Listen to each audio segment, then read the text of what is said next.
Alors, qu'est-ce qu'on va faire comme recette? Donc là, on va faire une cocotte de légumes complètement végétarienne.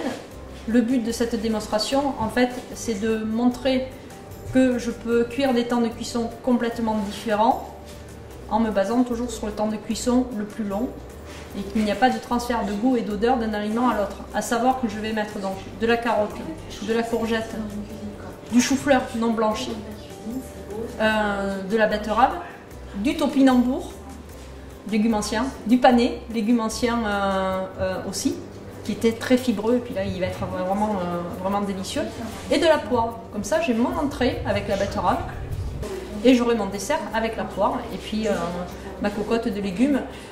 Alors comme elle est destinée à les végétariens, je vais mettre un petit peu de tofu avec. Voilà.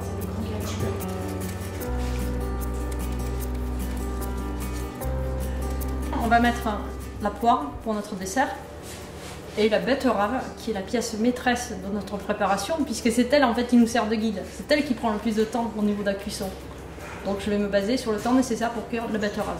C'est-à-dire 45 minutes de cuisson pour la jardinière de légumes.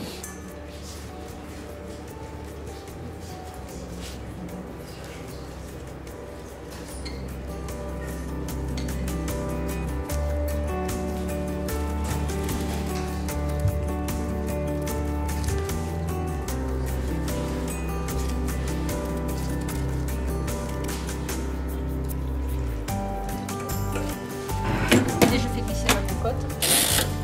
40 minutes.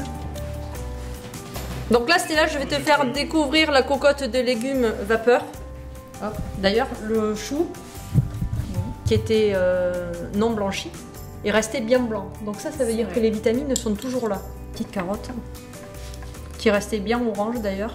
Et la courgette, c'est assez bluffant parce qu'en fait, on a l'impression en visuel qu'elle est crue, alors qu'en fait, elle est cuite. Mais comme je garde les fibres, c'est pour ça qu'elle a cet aspect. Ça, c'est le topinambour. Ok. Une cuisson idéale. C'est vraiment très bon.